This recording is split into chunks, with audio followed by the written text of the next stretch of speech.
Can we have the roll call, Ms. Lynette? Absolutely. Catherine D'Angelo. Here. Sid Blackwelder. Here. Darrell Ikoff. Present. Debbie Gasquey. Wilbur James. Here. Lily Jean Johnson. Here. Marvin Keene. Joseph Lazara. Here. Rob Sheehan. Here. Bernard Silverman. Here. Ivory Wilson. Here. Mr. Chairman, we have a quorum. All right. I am taking a look around. We do not have any visitors. Nick is a little bit late to arrive. And so we have, therefore, no public comment. We do have the sign up going around, if we could do that. Brian, have we got any employee recognition for today? Not today. Nope. Okay, I'm going to suggest a change to the agenda and suggest that before we move to approve it. Let's do the executive session before we do the approval of the resolutions. Okay. And let's also add into the executive session our bylaw responsibilities to communicate with regard to when a board member stops being a board member, it's up to the board to initiate a letter. And in this case, we're talking about Deb Gasking. So we'll move that into executive session if we may as well. That's Article 5G. Article 5G. Okay. And we are also in executive session going to be discussing just the timeline and getting the process started for board evaluation of the GM. And then the need for the GM to put together his goals, accomplishment, and so forth like that. All right, so with that change in mind, moving the executive session ahead of approval of resolutions, do we have any other suggestions regarding the agenda? All in favor of approving the agenda as amended? Say aye. All those Second. opposed? Okay. Approval of the minutes. We just got them late last night or this morning, the April minutes? Yesterday. Yesterday. Yes, Okay, I I was late looking at found my some email. corrections that needed to be made, and I made those and sent them out. Okay. Anybody wish to make a motion regarding the agenda? Or the minutes, rather? I'll make a motion to approve the agenda. Second. Approve the minute. Second. So the agenda has been moved and seconded. Any discussion? All those in favor of approving the agenda? Or the minutes, rather? Aye. In my head. Aye. All those opposed? All right, we're up to the Service PAC Committee report. I know we did have a meeting, because I was there. So, Ms. Lily Jean, we will turn it over to you. Good morning. Good morning. Good morning. The first item listed, entertainment shuttle update. Yesterday was supposed to have been the... Went into service yesterday morning, 9 a.m. I know that the ridership wasn't really fantastic, but service went well without a hitch, and I think moving forward, we're expecting a big year for it. So we'll see how that goes. Well, I'm guessing that attendance down there was pretty low as a result of the rain coming in on it. Yeah, it's kind of a transition day too for people leaving from after Memorial Day and coming in. So Yeah. It's very quiet all over, even in North Myrtle Beach. Along the channel, it's very quiet. We were on the PDE yesterday announcing that it was a start for the morning and the evening news. Okay. So we did have that. J1 orientation training was down as well as far as the attendance because of the rain. So we had expecting a lot. Hopefully, once it picks up with the weather, Yeah. we'll start to see higher. They were announcing it yesterday morning on the oldies station, and I guess it's in North Myrtle Beach. They were Well, we sent out saying a it press was release last week reminding everyone. So And just for those who haven't been to all the meetings, we made two fairly substantive changes to it this year. We're starting it earlier in the day and by staggering the vehicles. One goes out at 9 a.m., comes off the road at 9 p.m., and then the other route doesn't start until noon and comes out at midnight. So we've got a broader range of service hours. Oh, we're not 11 to 11, okay. And then The alignment changes over there, leaving the aquarium over to 17 bypass, down 17 bypass to 21st, take a right on 21st and do a little loop in there by the Cal Ripken Experience, and there's the go-kart place and the water slide and wax museum, serving those areas, and then back down 21st, back on normal route, and then on the downtown side, we're going all the way down Kings Highway to 3rd Avenue South, and going by the Family Kingdom, and then up Ocean Boulevard. So, Brian, do the changes add any time to the loop? a few minutes, but not. I mean, we're still able to maintain about 30-minute frequency with the 2 vehicles out there, and pretty close to that, in the morning and the evenings when things kind of die down a little bit. So with 1 vehicle, so it might slide to 35. Kitty mentioned the minutes that it was the second vehicle was going to be 11 to 11. You said noon? Noon to midnight. It's Yeah. noon, so not 11. Well, no, that's what you had said Last a year, long time ago. both vehicles. Yeah. I mean, one was 11 to 10, and the other one was. Well, I think the minutes said 11 to 11 on the second one. Okay, it's noon. That's good. Are they on the app? And they were on the app. The app has been updated. And how didn't about have- enunciation? And how about enunciation in There general? is, Are we working on that? we're working on that. I've got update on that in my in the general manager's report. Okay. And Michelle, do you want to deal with the survey of the entertainment shuttle, or do you want to do that in your update? She can. Right. I mean, that's. Well, and Dr. Sheehan and Dr. Twigg helped kind of revamp this shuttle survey that we're going to be conducting starting next week. So we're going to take a snapshot each month of the ridership. And then by the end of the summer, we'll have a pretty good understanding of the riders instead of just waiting to the end of the summer.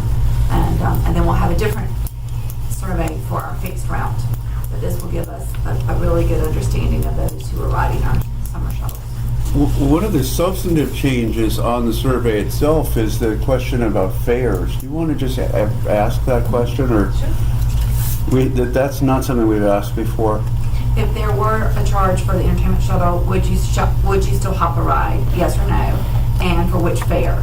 And it's $1 per person per ride, $1.25 per person per ride, $1.50 per person per ride, or not for any charge. So we'll see what they say. So we'll see what their reaction is to the possibility of fares in subsequent years. We have the belief that it would bring down the ridership, but this is the first time we have to actually pose that question directly to the ridership. We're charging no fare because we don't want to charge the students? I would just not. Slows everything down too, doesn't it? When you start Yeah, charging it fares. really Yeah. reduces the efficiency of the service. Charleston It's has the free shuttle. for this, downtown. Savannah has the free one, because I mean, how hot Right. Charleston's 2 weeks Charleston's ago. had it forever. Yeah. Yep. And this is our 7th summer. So. Yeah. The dynamic between us and the city are changing, and we need to rethink our strategy on how we're going to move forward with it. But having numbers associated with that question and others is going to help us in that But discussion. what I'm saying is we charge a fare. What do we do about the foreign students that are here? Well, I mean, Because they're riding it. yeah, we've talked with a lot of the employers about doing like a pass program and that type of thing. So we would try to implement some discounted. Well, that's fair. Well, and in fares for them. addition to that, I just spoke yesterday with an employer who's interested in potentially, there's no guarantee, purchasing passes from us that they would do a payroll deduction for their J1 students for the fixed route. So in addition to the free shuttle, the kids could still buy like a $10 fare or a $20 Oh, but they'd fare. have to buy it.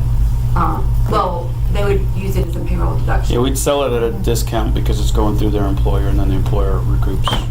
And that was, Paid for it. I don't think that'd be important to them, but that is a tax deduction, I think, or was. It was. It's not no longer. Or you can I use don't think it's pre-tax okay. dollars to pay it, I think is the way you. Well, and we were around it. challenged on the whole On issue. those dollars that you use. Yep. And that is, They can We do were that. challenged by whom? We were challenged on the whole issue of paying for the entertainment fair when we went before the, ATAX, the, well, ATAX ATAX. committee. the pay tax, the But we're not ATAX getting their committee. money.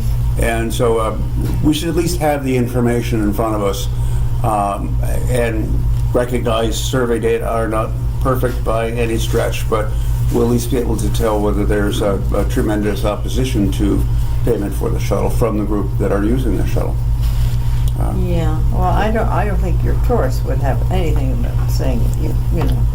I paid years ago in Orlando, I paid $3 for, I think, 3 days to ride it. It was you a know. continuous fare. Yes. Yeah. What about if, There are options. I mean, there's, I'm sorry, I'm And that interrupting. was over 20 years ago. There's possibility of doing like an all-day hop-on, hop-off type of Yeah, thing. We could, like they do in in Seattle. and in different other places, cities, yeah. things like that, we could think about that type of arrangement. Mm-hmm. Anything to keep from people sliding dollars into the fare box and Yeah, slowing us yeah, down. yeah. how about when the two buses like close in on each other, is dispatch going to separate them, you know, hold one or do Yes, we are. We're not really operating with a schedule per se, so we're trying to use the app to keep them moderately spaced. Yeah. You know, there's still time for us, and Michelle, there's still time for us and a little bit of space on that survey to rework that question so that we ask all day hop on, hop off versus per person per ride. We could put that in that questionnaire if we're artful about it, and get that kind of response, Brian, if you think it's worth posing that question. What happens if we don't, if these people don't get a pass and they're standing outside the bus and they want to get on the bus and they don't have a pass? Don't you start have a problem there? Well, I mean, I guess Unless you have a we're in the place- scenario where unless we're you- charging a fare. Yeah, then they don't run. unless you have a place near where the bus, where you get on the bus, Where they sell. where they're selling them. That's I think that's the simplest thing to do. Well, they'd have to get on with cash, that's Yeah, all. like we do today We'd have to for deal with cash. fixed route, which is time consuming, which Yeah, we can avoid yeah, all but that, but, You know, we'd have to think about how we're selling those. I mean, we maybe try to sell them through the hotels or yeah. through the. But there'll be a lot Ripley's of people or- who won't even think about that, who will just, you know, Yeah. and you don't want to have people having an argument outside the bus there. No, we'd have to take cash at some point. Well, we'll see. I mean, it's one of the reasons why we're not doing it this summer is because there's a Right. lot of those questions that need to be Yeah, hashed you have to out. So think we'll about those. start earlier this year and But it's too bad we don't Have have a those place answers. there where we could sell them, right, you know, yeah. Michelle, see if you could have the visitor work center that there. I line just put in. all-day pass. Hmm? I put an all-day pass as an option. You could have a sign Well, right let's there talk where they at break. pick up the I bus think saying, we get could be your more pass at specific than so-and-so, that. you know? I just need to know what the fare might be, but Okay. Well, the city has a thing with parking meters where you like call a number, was it? They have signs all over, I don't know how that works, really, I've never done it. That would not be an efficient way to handle this, because it takes about 5 minutes from the time you pull your car in to the time you've called the number and put it in on your phone. 'Cause we use that on Sunday mornings when we tend to go to the beach on Sunday morning. Okay, let's move on to code of conduct. Okay, I think at our committee meeting, Michelle announced that they were ready to be open. they were printed after the committee meeting and have begun being posted in the buses. So we haven't gotten all 80 posted yet, but they have begun being posted. We have a timeline for things. It's just a matter of how between maintenance and I can get them posted, but we did hit as many as we could that were in the shop last week. What is this? This is the code of conduct. We don't have a sample of that, do we? I have one. Just pass it around. It's just a new sign that we're putting on the buses to help drivers enforce rider conduct rules. No smoking, no eating, no loud music. You know, all the basics. And so we pass that around to everyone on the board and to the drivers to get input. And we've kind of gotten to a finished product. So we just laid that out for the committee and we've started implementing. And it should be done That's what certainly in the next couple weeks. I like to have a firm completion date. It shouldn't drag out till Christmas. It should be done, Well, like we're- have a date. That's an actual I really piece of would. vinyl. Because the one bus never comes in for maintenance and never gets it. When are we gonna have them? Let's pick a date that we're gonna have all this done. June 30th. That's a good date. Are we bringing each of them into maintenance to put these signs up? I try to get them in between or either leave them some in the back. It's just the matter of, it's easier to have clean hands versus Yeah. mechanical hands Right. because of the vinyl. So Can you commit to June 30th that they'll all be up? they'll be up for that. Okay. Okay. All right. Okay. We had our attorney review that, right? We had someone firearm input from the Yeah, we attorney. did. Yeah, we had that kind of the legal of the drug and alcohol side. Yeah. We didn't do the other. The other's standard protocol for code of conduct. Yeah, we've been kind of dependent on other systems to. Is this every time a person gets on and off, or? They'll see it, yes, sir. Different locations depending on the bus. Right, like, the DART buses, there's only 2 locations I could put it. The new flyer buses, there's multiple locations, so you'll see them throughout. The paratransit buses, there's gonna be one on either side.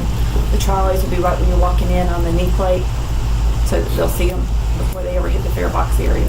And when you gonna post it drink on here the and bus. down at the, down I at am. They have them, in addition to that, it's just a matter of basically can do putting this whatever you into want. Word format Go to and book then it. listing it onto the website as well. Sure.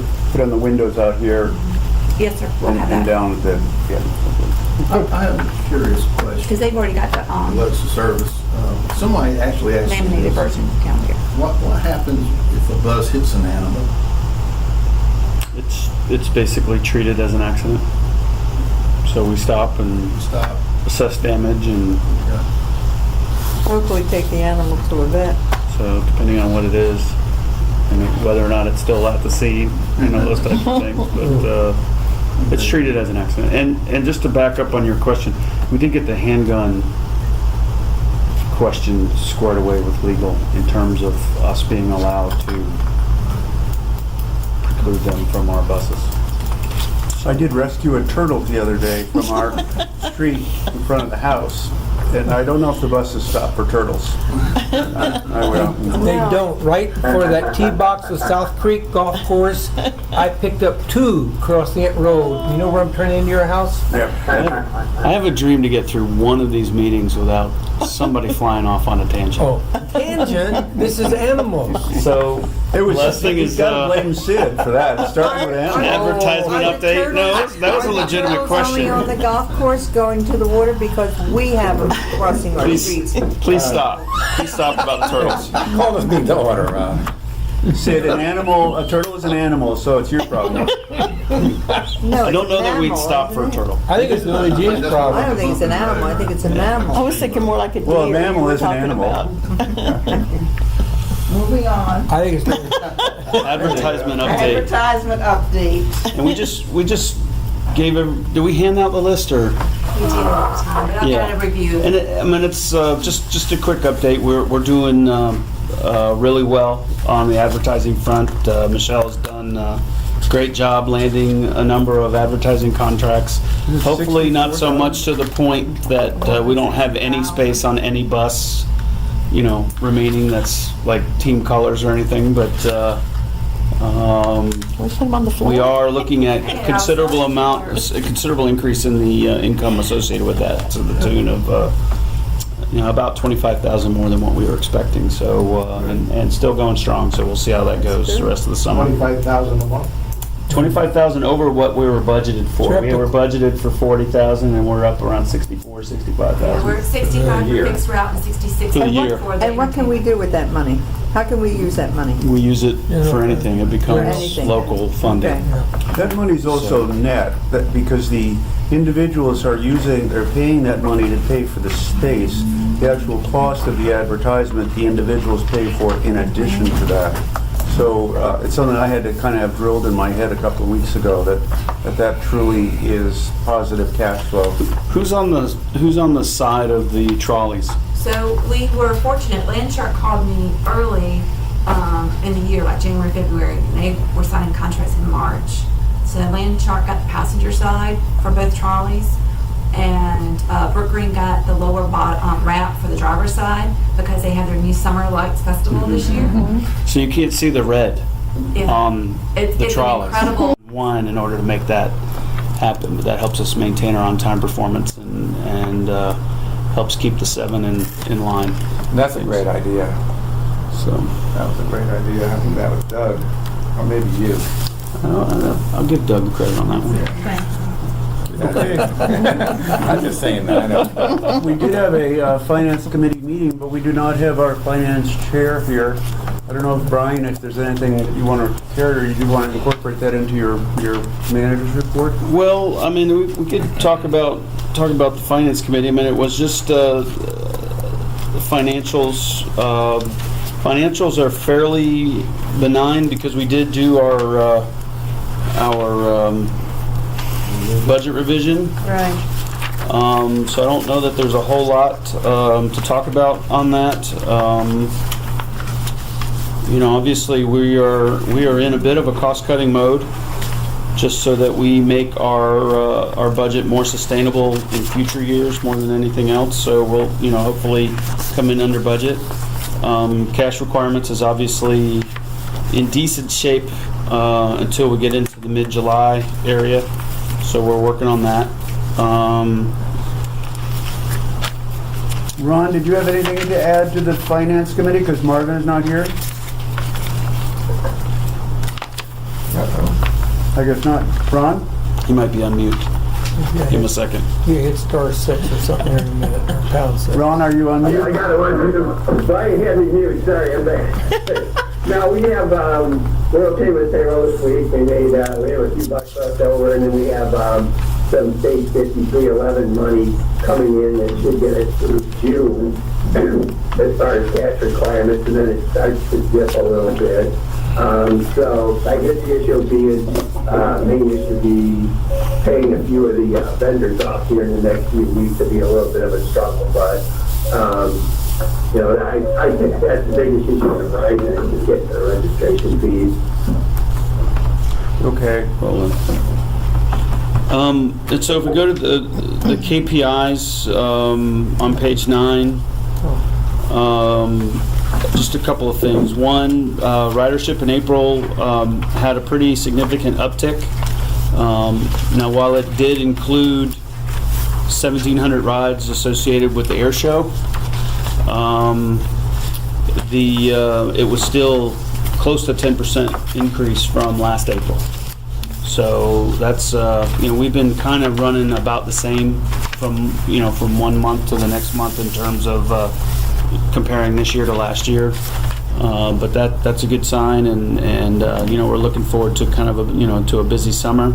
Do we get any monies for those air shows, or is that gratis? We billed them $9,400, so we'll see if we get that or not. And who did you bill? The county? We billed to the airport, and the airport is turning around and billing it to their contractor, the air show producer. Okay, thank you. So we'll see how that goes. Are we coming back KPIs? Kind of treating it like hurricane money. So We if it doing comes, it KPIs comes. now or later? I'm sorry, I was on the KPIs right I now. know it's where you went to, we're gonna come back to that sheet later.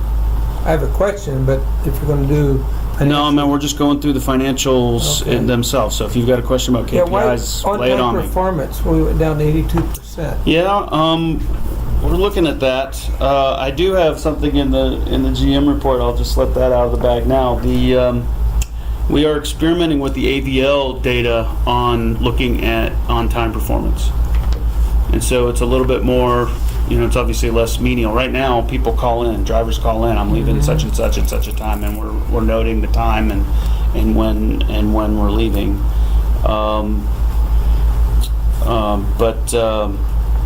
I don't really have an explanation on why we had this dip in April.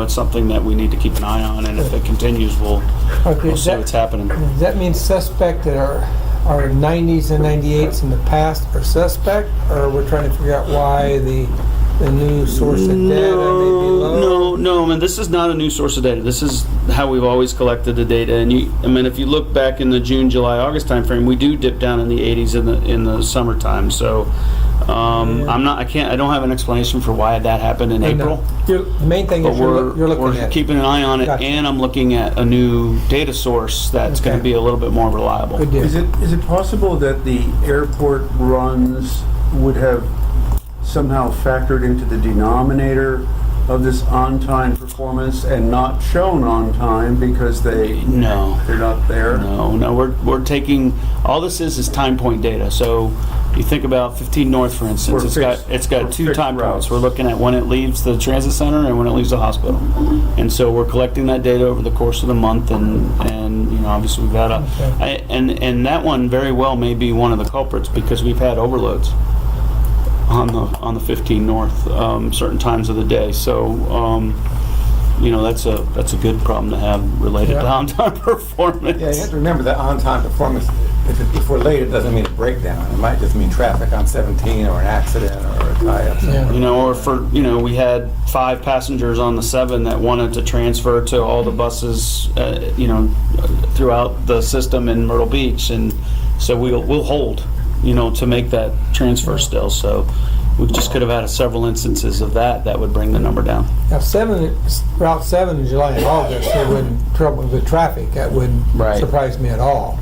But if the 7 comes in 10 minutes late or 15 minutes late and they've held 3 other buses, those are 4 buses. Four Yeah. people leaving. Okay.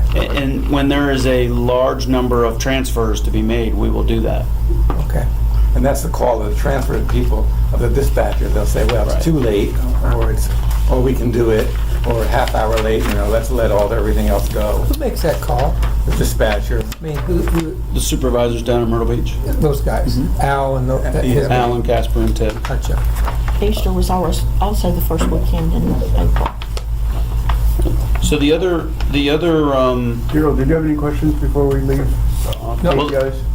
That was the only one I had on Okay. Yeah, well, there's just one more thing on page 9. If you look at the fare/contract revenues line, which is in the middle of the page, it's at the last line in the first box. Yeah.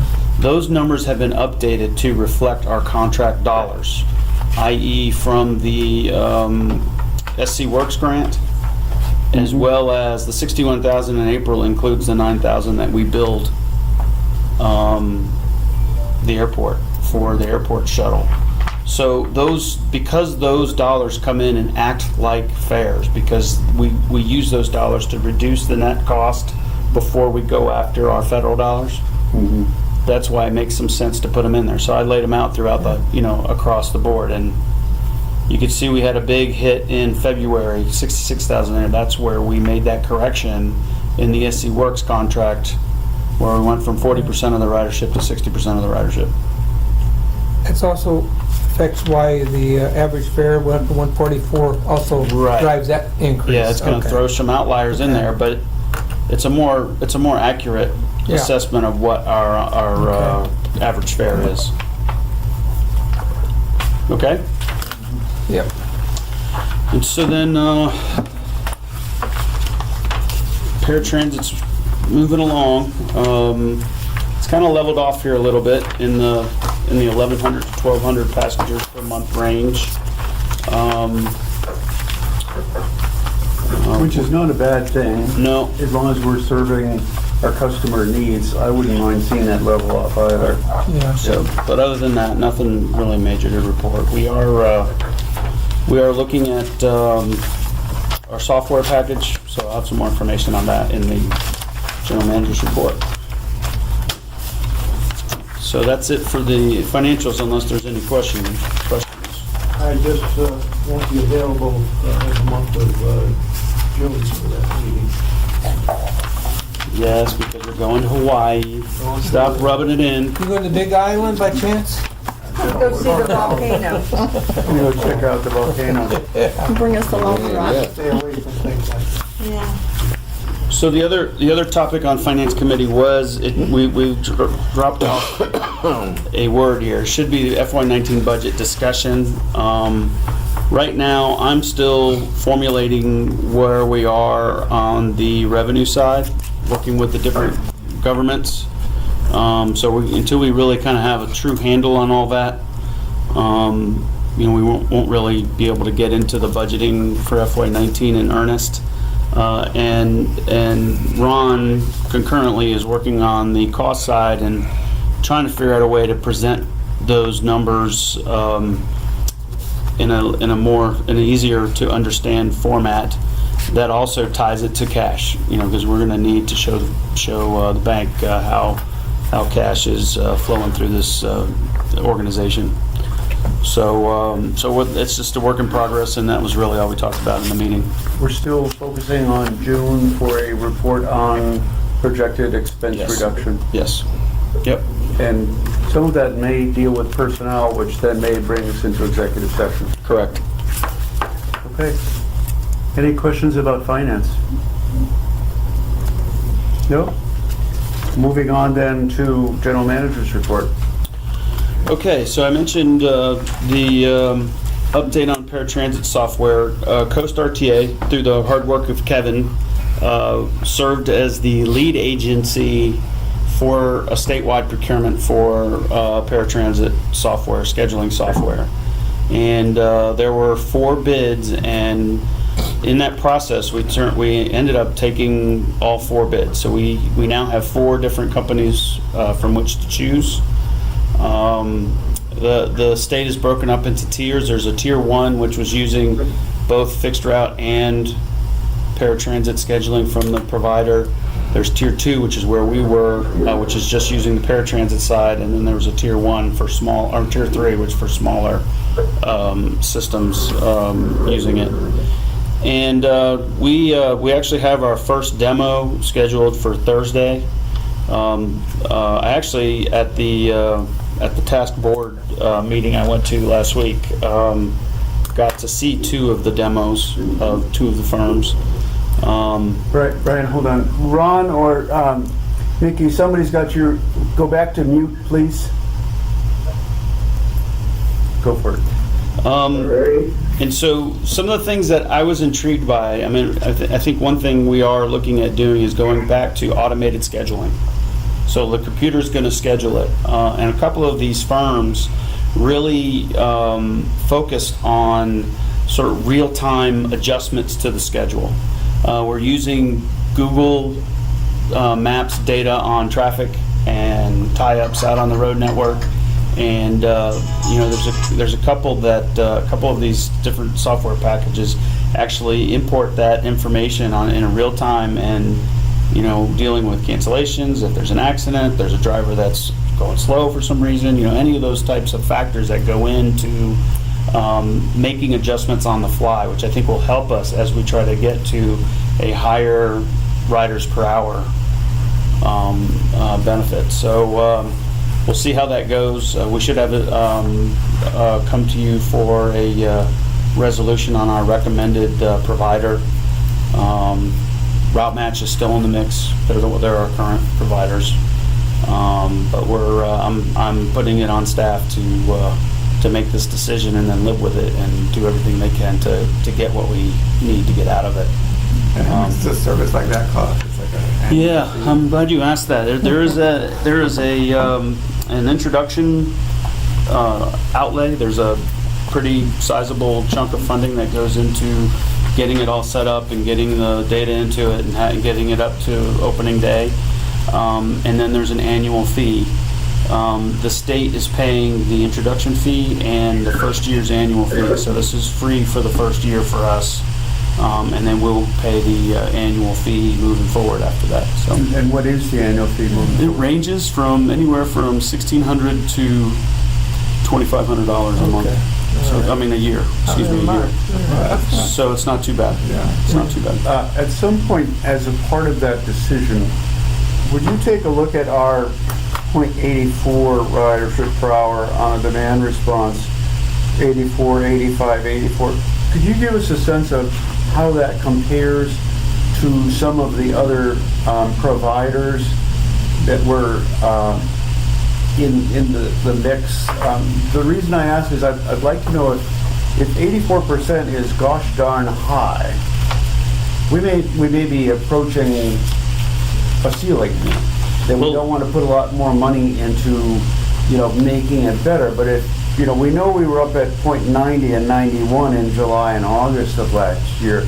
So I kind of want to know what the framework is for improvement before we invest Right. 1,600 or 2,000 a year into a service.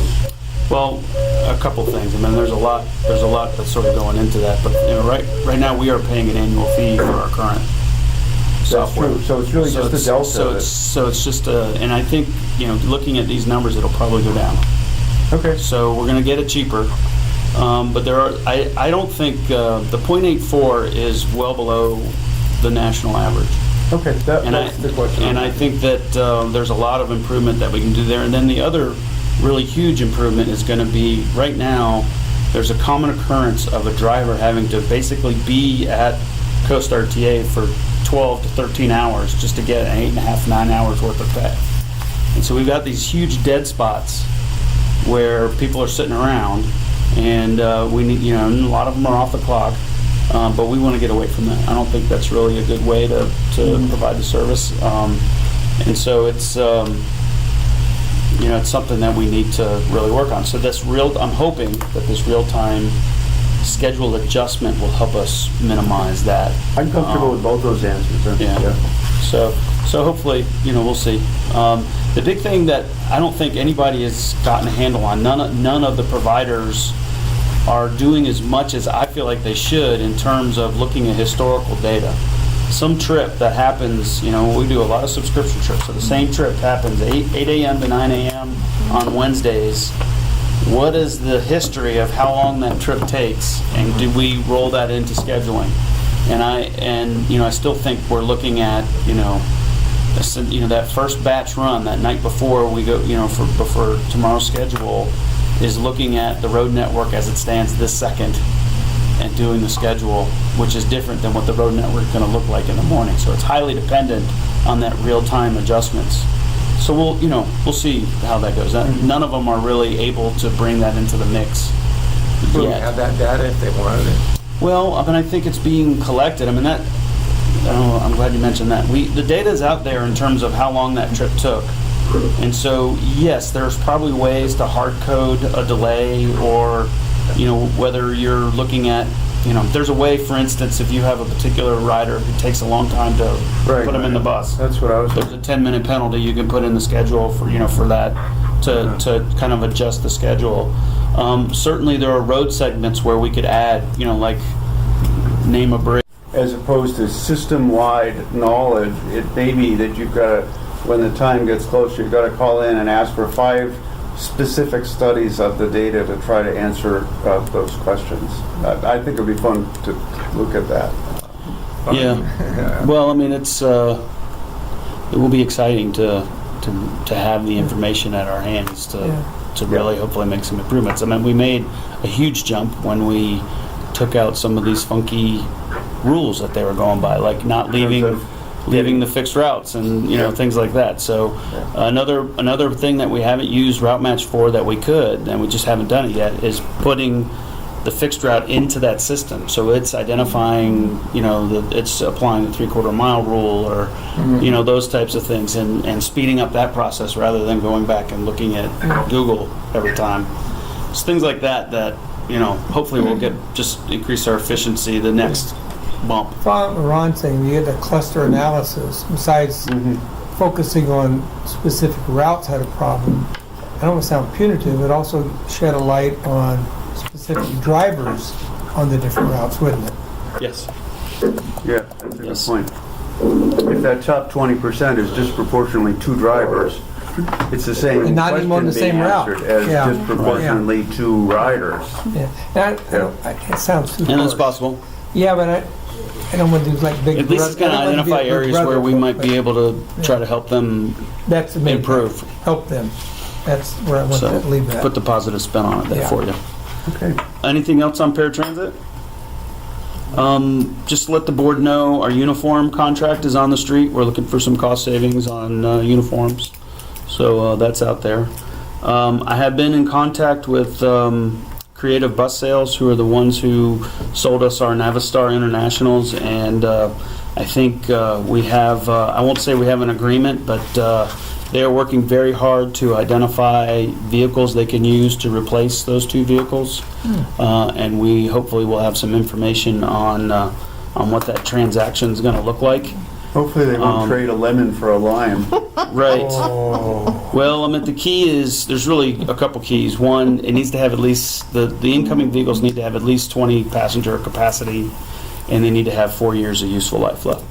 Those are the two main things. Other than that, they're going to have to go through the Tom Berta inspection process. So we'll see how that goes. But I hadn't heard from them in a while, and I finally talked to him yesterday, and I have a better comfort level that they're at least trying. Whether or not this deal is going to happen or not, we'll see. But he was concerned about what his vehicles in the trade are going to have to look like. So that's a good thing that he's actually trying to figure that out. June is going to be a busy month for us, obviously, but we do have a few outlying triennial and ADA, triennial and DBE findings that are due by June 28th, so I've got to try to get those off our plate. We'd applied for an extension with FTA and gotten it to June 28th, so there will be no more extensions. What's the DBE? Well, the I thought we were clean DBE, with the DBEs, we're in very good shape on the DBE. We redid our calculation and submitted a new plan, and so we're waiting for FTA concurrence on that. And then there were some minor ones on how we're advertising. It wasn't what we were doing; it was how it was being documented. So we just had to make some changes in our procedures I recall our goal related to was that. so low. We even talked about we're doing so well. We were going to increase our. Well, our goal is 6.2% now, so it's much higher than it used to be, and we just haven't heard from them on All move right. forward on it. So that's it. And then the EDA stuff, I still have the capacity constraint thing to respond to, and the Navistar Internationals are our lone FMO. And that's probably the one that's at the top of the list, so we got to try to get that resolved. If for some reason it falls through, there is a 5339 grant in place right now that we will probably zero out in order to satisfy the debt. Not my first choice, but it is the backup plan on this. So, and it won't be completely zeroed out, but a big chunk of it would come out of it. So about 210,000. And then those buses would be ours. And then our buses are ours, and we will probably have to do some sort of legal action. And I'm not sure, I really don't want to go down that path if we don't have to. Myrtle Beach Transit Center, I don't know, you're probably the only one that's been out there, but we have some flooring issues. There's some cracking in the tiles. And we've gotten someone out there to investigate the issue. Obviously, we're beating the living daylights out of that building in terms of all the people going in and out of there and all that. So it's been determined that there are some floor joists. So it may be July 1st before we actually can start that thing up. But it should be, once we get it rolling, they can start working on things. Just want to give you all a heads up on, you may remember this issue of a number of employees having grandfathered accrued vacation. One of the impacts of Strovis is that they're sort of forcing our hand on reducing that because they have to go by our procedures. And so our procedures have a limit on how much can be accrued and rolled over. So we are doing a workaround so that nobody loses any vacation, but we will be forcing the hand of those who have leftover vacation to start using it. We're not really working on a payout process, obviously given cash issues, but we will work on possibly a program after the summer where they can use hours to get themselves up to 40, and where we have that issue, those types of things. And then obviously getting them to take some vacation. So do they have the option also of losing it? It seems you've got use it, lose it. Use it or lose it. Yeah, we're giving them a date certain. I think it's December 31st of 2019. that if they don't use it by then, they lose it. That's pretty generous. So it's an Didn't 18-month even realize how program. much. It's a long way. It's an 18-month program. Ron and his folks kind of came up with it. It's only about 6-7 people that we're talking about. So we're just going to get those taken care of, and that'll help with our liability as well. The impact of that's about $1,500 a month on average. If we we're going to segregate that in a separate code and put it on their paycheck. It will not accrue, just that overage portion, and then it has to draw down to zero by, like Brian said, December 31st of 19. Then we want to hold everybody's feet to the fire on the PTO policy. So those people that are grandfathered are going to have to not only maintain that grandfather's balance, but they're also going to have to look at the PTO where they're only allowed to carry over 80 hours a week. And that ends on, that's also a calendar year, but that ends on 18. So it's going to put some pressure on the supervisors to schedule these people so that they do burn through the vacations. And like you say, there will be about a $20,000 hit. Most of which will have to incorporate into the FY19 budget to draw that down and get those people back on track. But we definitely have to hold the line on those cutoffs and make sure that stuff is caught up by those two respective days. Then we should be back on track. Are you saying that in the past you have paid them for their vacation? Yeah. We've had some pretty Really? hefty payouts Yeah. where we pay them for 40 I hours never or heard 80 of hours. that, really. I mean, it was just an effort to get it off the balance sheet more Yeah. than anything else. Yeah. Well, some people don't care to take vacation. They don't want to be Well. home with their spouse, you know? Well, and I get that there's a nest egg that they're trying to develop, or those types of things, but we've got to But pay it's it down. But I'm what- glad it's not over the summer months is not when we force their hands. So going Right. to December is good. Right, well, that's But plenty we of went through time. this before. Yeah. Yeah. But You're exactly right. The thing They is, they need to take time off work. yeah. Yeah. And if they, Well, and thankfully, just the whole relationship with Strovis and them, look, those are your procedures. We're following them, yeah. which is really good. I thought we were already doing it. And we had started, but we've kind of gotten away from All it. So right, this is gonna formalize that process and get those Now balances you're right. down. It's going to cost us $20,000 payoff? It's $1,000 a month. Terrible. $1,000 to $1,500 a month is what he's saying. To it's get cost that us. to get that paid off. Yeah, it's a lot of hours. In some cases, 250 hours. Okay. So we got to get those down. And Ron's right. They've also got to keep their regular PTO balance down. Yeah. They can't carry over more than 80 hours over September, the October, November. over the I do everything we can to avoid turn the of the 1,500. calendar year. I only have. Go ahead, Ron. One more thing I might say, the reason that some of this existed was certain drivers actually helped us out in the past and sort of were asked to work because they were making themselves available.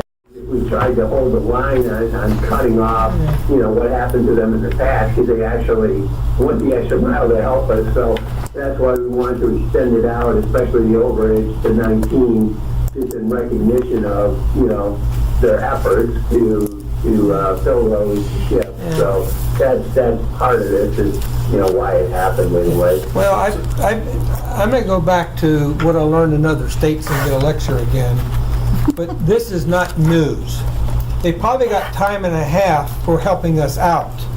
We have rules. When you get past the summer months and after hurricanes, when they fill in, they got to start taking some darn time off and vacations. Period. I think we're being very generous. I think Bernie said December of 2019. That is very generous to get this under control. This is not unique to Coast RTA, the situation, and I think we've been more than lenient. I don't want to screw over a person who's helped us, but we're not screwing over them. They've been compensated. Right. And Horst, one of these guys deceased. Their spouse is going to get a ton of money, which impacts our cash flow. The other reason we're doing this is, bad as that sounds, that's what comes. We can get a big payout at one time. This is a balance sheet. It is, and that's why you level it out over time. You appreciate your good employees, but they need to take time off from work to regenerate their batteries too. This is not a means No, job. absolutely, no argument. How do you accrue additional vacation by working overtime? They don't. He's just saying that they helped us. They probably were earning time and a half when they were helping us out by working extra. Right. But they're not accruing it at any faster rate or anything as Well, relates to that. we didn't want them to take vacation when they're helping us out. There's a double-edged sword here. I appreciate the hard Right. work for people. Right. When you get into October, November, December, that's where they need to take some time off. Yep. Oh, absolutely. Again, it's a handful of individuals, it's 9 or 10, and I think if we get this thing resolved by December 31 and 19, again, if we start immediately, you know, again, $1,000, $1,500, while it's unfortunate, we're, you know, it's not all that severe. It's just, we just gotta be careful incorporating FY19 budget, or we're gonna end up running variances, negative variances all year. Yeah, but Ron, if you're already in the hole 20,000 a month, Correct.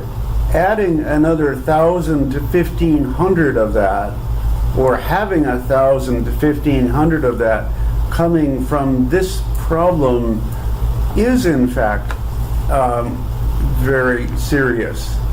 Especially as we go into executive session to talk about contractual issues, if it causes us to borrow more principal now to make the payroll, which isn't going to get paid out for 7 or 8 years, so we then have the continuing interest cost of that, you know, just something as small as the forklift and something as small as you know, the monthly payment on the forklift, and something as small as monthly payment on this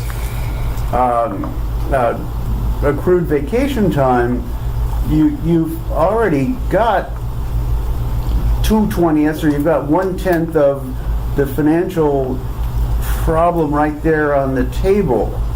So there is a part of me that is going with Daryl's thought that December of 20 is too long, because we have this financial cliff facing us as of July 1 or October 1, and the only way over the cliff is to borrow, and the continuing responsibility of paying back the corpus of that borrowing is a problem.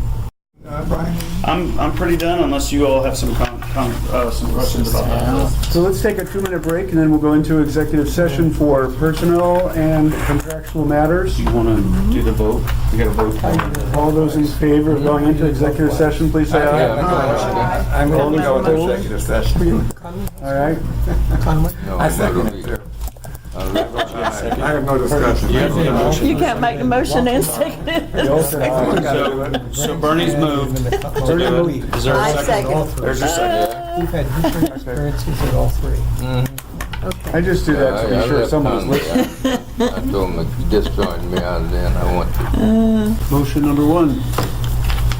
Waccamaw Regional Transportation Authority, Resolution Number May 2018-06, authorization to extend existing short-term loan. A motion of the Board of the Waccamaw Regional Transportation Authority, authorization to authorize the General Manager, Secretary, Treasurer to renew the existing short-term loan with Conway National Bank. The motion has been read. I move we accept that resolution. All those in favor of the motion, please signify by saying aye. Aye.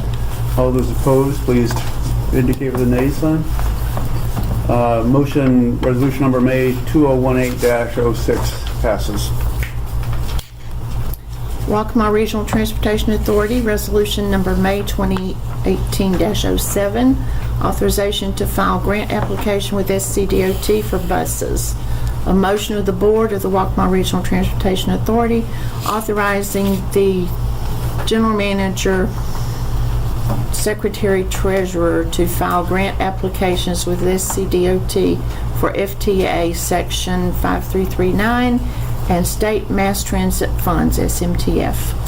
Okay, the motion has been proposed, motion resolution 2018-07. All those in favor of the motion, please indicate by saying aye. We didn't, I'm sorry, we didn't. well, I just want to let everybody know what I'm doing here. It's, I have to get a letter to the county encumbering local capital dollars in that $1 million they gave us last year. So, because it's going to probably be 12 to 14 months before we actually get these buses. I also have to send a letter to FTA asking them to assign some of our 5339 formula money to the state so the state can incorporate those dollars into a grant and utilize the ones that they awarded us here a couple of weeks ago, the $500,000 in discretionary 5339. So this is a consolidation of our capital dollars into a single grant request going to South Carolina. To bring it up to a round number so we can put 2 buses into the grant. All those in favor? Any questions about this motion? Yeah, these are 2 full-size buses. We'll buy 2 more on the new flyer contract. Any additional questions? All those in favor of the motion, resolution, please say aye. Aye. All those opposed, please say nay. Okay, motion, resolution May 2018-07 passes. We'll send this around for signatures. May I have a motion to end our meeting? I think everybody signed it. Oh, you didn't sign it down here. Yeah, I signed it. I move that we adjourn. Motion to adjourn, second? I went down there signed it. We have no new business, old business, new business announcements. All right. All those in favor of adjourning, please say aye. Aye. Those opposed? All those wanting the chair to go back to Robert's Rules of Order and read it tonight. It's next to my bed. It's just, it doesn't compel me as much as the other things that I would choose to read, but I will go back. And just for the sake of record, there were no decisions made and no votes taken. I did announce that. There were no decisions, no action taken. Yeah. All right, we are, Thanks, everybody. Thank we'll see you in June.